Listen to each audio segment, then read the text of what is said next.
Welcome back to another episode of the Course Creation Incubator podcast. I'm your host, Gina Onativia, here to help you get excited about your course creation, whatever you're building online, your live workshop, cohort, group coaching.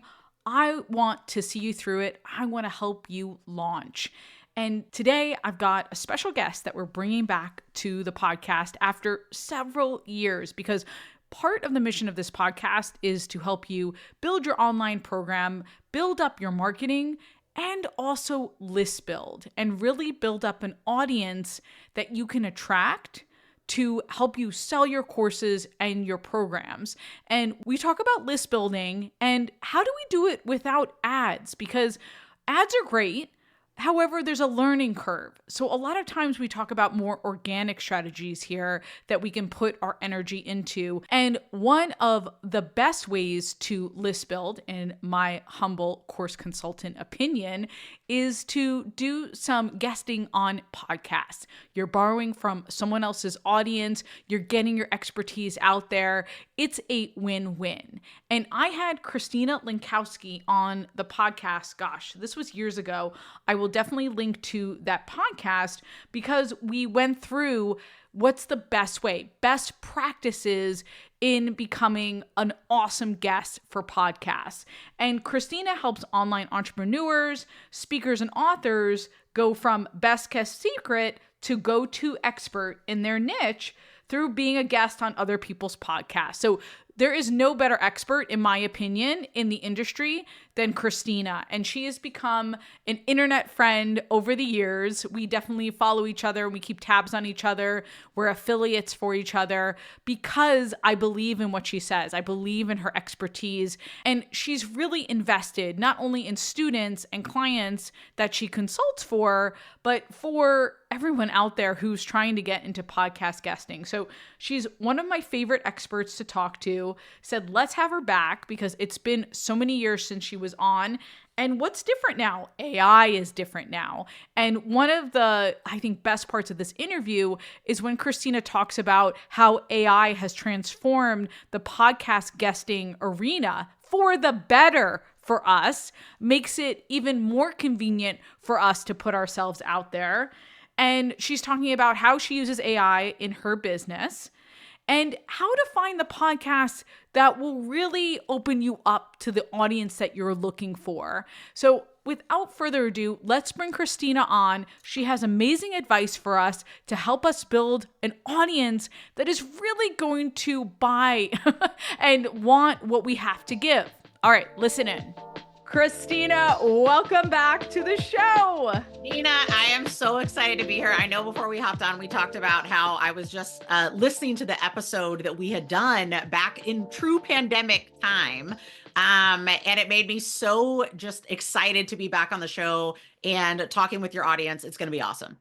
And that is one of my favorite episodes from that season. I remember I referred to that episode again and again because it was such a good way to build up your audience. And that's why you're back, right? We're going to talk about how we can build our audiences, how we can list build. And first and foremost, since we're talking about that episode that we did years ago, what's shifted since then in your mind in terms of podcast guesting?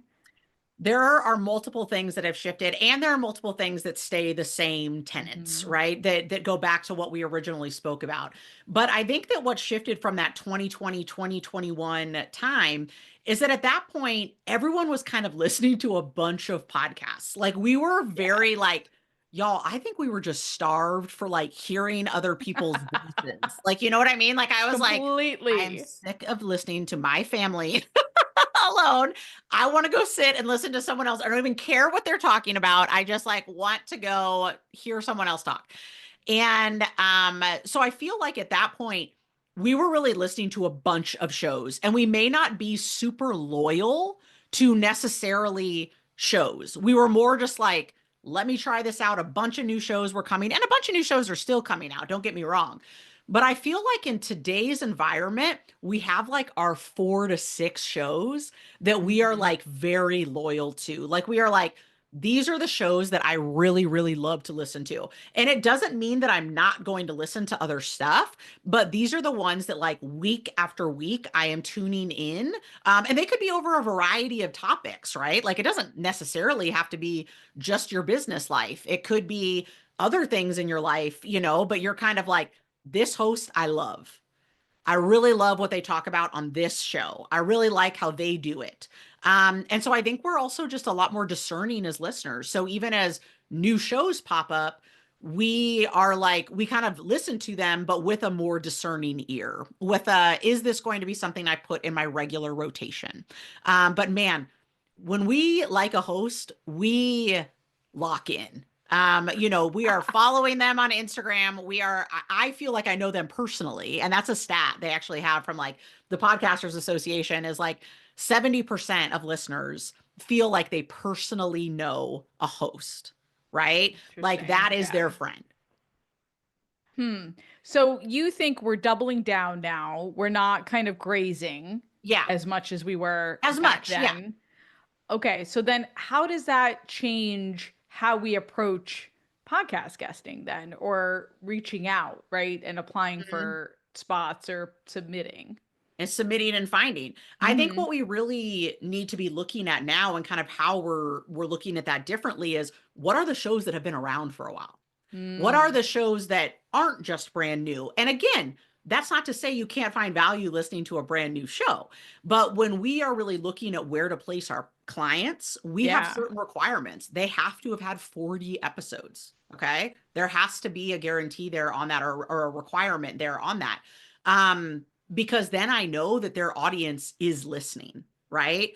And we talked about this on the first episode. It really doesn't matter to me whether they have a big audience or not. Right. If they have a very dedicated audience, but they are listening to them week in and week out, that to me is a way more valuable audience than someone who is just grazing through a bunch of different shows.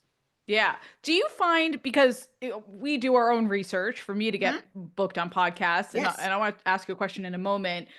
I find more than ever people like just launching podcasts. There must have been a trend. Like everyone wanted to launch a podcast in the last 5 years, right? And then Yes. they just fell off. Hmm. Or they put out 12 episodes and then they're like, you know 10. 10 what? is the magic number. 10 That is, there's a huge amount of shows that never go beyond 10. Yes. and then I think they realize this is This is a hard, lot of or work. it's a Yeah. lot of work.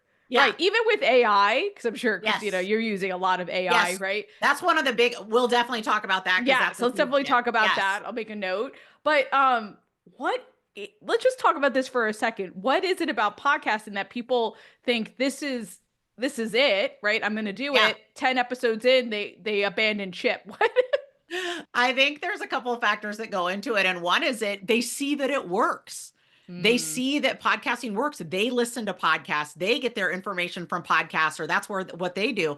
And so they think, I could just start a podcast. You know what I mean? Like they're just like, well, why don't I do this? I can talk about whatever. And it's almost like parenting in the sense that you just like kind of, you're like, I think I could do that. And then it like actually happens and you're like, oh my gosh. Like, It's a this is a lot. lot. And I mean, we're talking a different level, obviously, but the sentiment being the same of like, it seems kind of easy. It seems like you're like, so I just like turn on a mic and then I just like talk and then I put it Right. up and there Yeah. you go.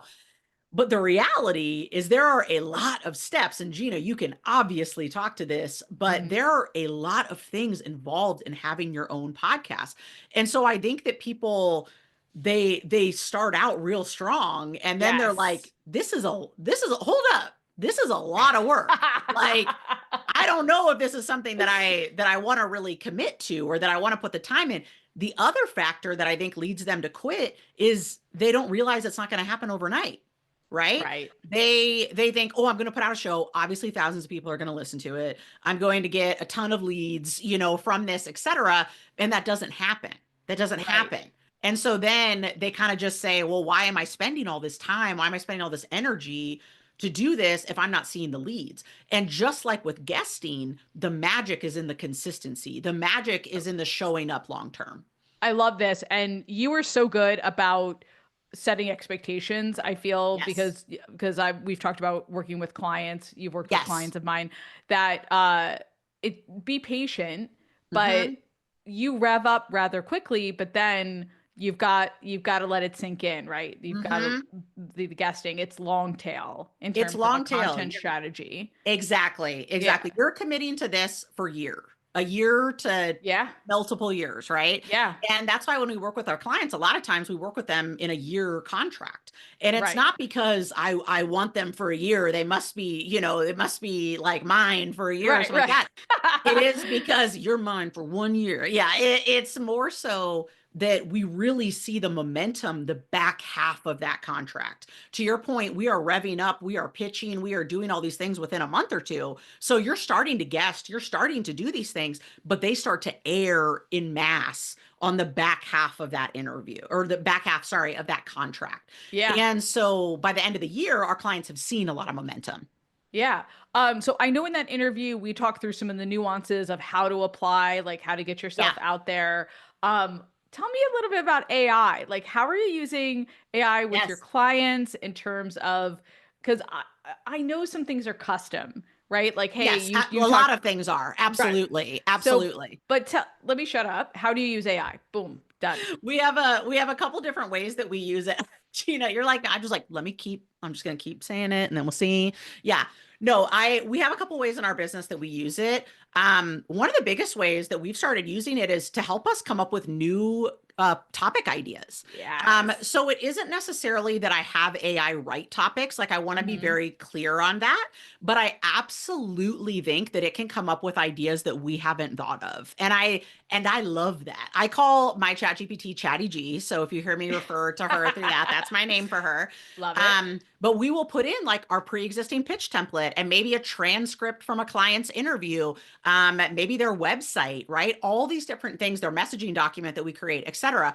And we will say, what do you think are 10 podcast topics that would be a good fit for this client? And we're not going to use all 10, and we're not even going to take those as inspiration. But there might be 3, 4, 5 that we're like, man, we haven't looked at that angle at all. That's a really cool idea, right? That's something we haven't thought about. So I absolutely love that. That's definitely not something we were doing in 2020, 2021, Right. where we were able to have that. It was all coming out of the old brain, and it still is coming out of the old brain, but with a little bit of help from Chatty G, which is nice. The other thing that we really use AI for is our research. Hmm. So we still have some other tools that we use, but I love to use Chatty G, and my team does too. We will put in the client again. We will put in their messaging document so she knows who we're looking for and kind of what their ideal audience is, and then it'll give us ideas, right? It'll give us shows, and there's shows that we may not necessarily be familiar with, and that's the beauty of it, right? Now sometimes it's going to spit out big shows, and we're kind of like, they're good shows like for us, but they're huge shows, and we're like, Right. yes, thank you, but like what are Let's some lower the small bar a little bit, Chatty smaller shows G. than this? Yeah. Yes, Yeah. exactly. What's kind of in a medium range here, but that same listener really in a lot of ways. And so we'll get that information from ChatGPT. The one thing about her is she lies. So we often have to She say does like, lie. we'll have to be like, are these real shows? That is like one thing we have to say to her, because she will also give us things that are, she'll be like, I don't know. You'll be like, hey, we have a client. They really want to get in front of mompreneurs, right? And that's what Yeah. they're really looking for. And Chatty will spit out like 10, and 3 of them aren't real shows, right? Like it'll be like the Oh. mompreneur show. And I'll be like, and then I go and I look and there's no such show. There's not that. And I'll be like, was this a real show? And it's like, you got me. So now we like very much have to, yeah, I know. I know. And is Chatty G, because I find it'll get you so far, right? It'll be like, Oh here's yeah. 5 great shows, but they're not giving you links. Like they're No. not like, here's Well, links I to find I out can more. ask it Or for the Apple Podcast okay. link. So Yeah. that is actually what I do now a Oh, lot of the great. time. Okay. That's how Yeah. I've kind of avoided it lying to me, is I'm like, give me the Apple Podcast Like, links for the show. show me the And proof. it show me that this exists, because I want to make sure. The other thing I have to say is current shows. I have to be very specific, because it Mm. will give me shows that haven't been going That for are a year. that are extinct, They're right? extinct. They're Yeah. extinct. And so I Well, it have to does. be very It's not specific. okay, but it will differentiate between an active show Correct. and something. Okay, that's Yep, it helpful. will. It will. It'll totally be able to do that. And so when these just things we've learned over time, right? Is just like prompting it and like, these better be real shows, give us the links and they need to be current, right? From Yeah. there. But it's a great place to be if you're looking for new shows. Like that is to me like one of the ideal ways to be using AI is to be doing a second brain to give you more research work than you can just be doing on your own. Okay, I love this. And I agree about the topic. So I use it for title ideas, Yes. topic ideas as a Yes. starting point because and 100%. we've talked about it on this show, it gives you like the six-figured version, right? Like it's Yes. not quite right, Yeah. but okay, you spark something in me, Yeah, Chatty G. exactly. Exactly. Mm-hmm. You gave me this is something I can run with and Yeah. now put it into a real topic. The other thing is, I know, you can tell when someone just copy and pasted from ChatGPT. Oh Okay. yeah. And so Yeah. that's the other thing is you don't want to be sending your pitch and for someone to be like, okay, you obviously just grabbed that off Yeah. of ChatGPT and put it on there. Like you Yeah. didn't put any thought into Oh my this. You gosh. you literally I just took it. I Yeah. know we talked about that last time about like lazy pitching, Yes. but like the pitches are really lazy now. Why Yep. why do you think people do people ever get results from that? Why do they do things like that, Christina? And I know Well, I'm asking for you to crawl into inner psyches, but I know, and of a person I don't understand because I wouldn't do right, you that, would never like that wounds you, right? Yeah, Like like I'm just that like, idea. how dare you? I really think for a lot of people, it's the fact that they're just like, it's a numbers game, right? They just think, well, Mm, I just got to send out as many podcasts as or as many pitches as I possibly can, and hope for the best. We talked about in the last episode, but the spray and pray method. yes. It's what people really do go for, and unfortunately, it's also what a lot of pitching agencies do too. Yeah. And it's it's just the lazy way to do it, right? And for me, I would always rather be sending less pitches but at a higher caliber quality, because I know that our percentages are going to reflect that. And I Yeah. also know that the quality of shows that we get our clients on are going to reflect that as well. Yeah, I agree. I want to ask you a systems question here Okay. because we are great as a team about research, I feel. I Hmm. feel like we have some good topics and then our efforts just die. It's me. I'm the chokehold. So, cuz sometimes I'll look at a pitch and I'm like, I don't know, let me think on it. And then when I think on it, that's the kiss of death, right? It's going into the procrastination pile. Is there a system that you can encourage us to use to even pitch a few times a month? Like, is I, there yes. how do we crack this? Yes, but I also want to say this, and you're not going to love my answer for Oh the no. first All part of it. right. Fine. You shouldn't be looking at them at all then. Oh yeah, it's true. You You're shouldn't be. right. You Okay, I shouldn't be. accept this. Yes, okay, because I was like, my clients, they're not watching our pit. You know what I mean? Like, Yeah, you don't run your pitches by your client for good correct. I mean, reason. For we good, run, to be clear, we run like their initial pitch template by them right. to make sure everything looks good, et Yeah. cetera.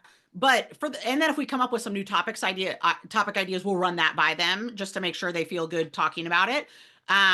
But no, like they would be like, what are you doing? Like if I was to be like, just want you to take a look at these, the 10 for the week, like they would be like, no, I hired you to do this. Right, like just Like, do it. just I do it. actually love this answer, Yes. Christina. Okay. So you're saying Gina, get out of that. Step out of it. Get out of it. Let them do it. I Let love them do it. it. You Yeah, have let them do it. I feel free. Good. Honestly, I think everyone will feel free by that. So get it out there because as the person who's also waiting for the approvals, they want to be sent, you know what I mean? Like they also Yeah. just want to be sending them out. So it's a win-win. If it's just you, the thing that I really, Mm, really recommend and doing is batching the work that you're doing with mm, pitching. And so I do believe in having that pitch template 80%. And so like that's what your team will have, yep. the pitch is going to be 80% of the way done. And then they personalize about 20% of that before they send it out, right? And so how I do this is when I'm pitching personally for myself, once a quarter, I set aside a full day to 2 days and there's no other meetings happening that day. There's no discovery calls going on. I am literally blocked out to just be sending pitches. If I haven't already done research on shows, then that's when it might take me more like 1.5 days. But if I have already done research on shows, then that's just going to take me that full day. I'm going to send out, 15, 20 pitches over that time frame. But you also have a tremendous advantage that you live and die in this landscape, right? Yes. So, Yes. how many podcasts do you listen to in a week? That I personally listen to, and they're Yeah. not all business related, Right, that's fine. is probably around 5. Okay.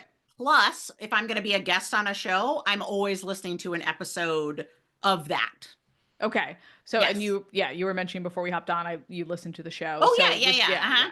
So, how do we come, if we want a guest, how do we get more engaged with the podcasting world if we're not engaged already?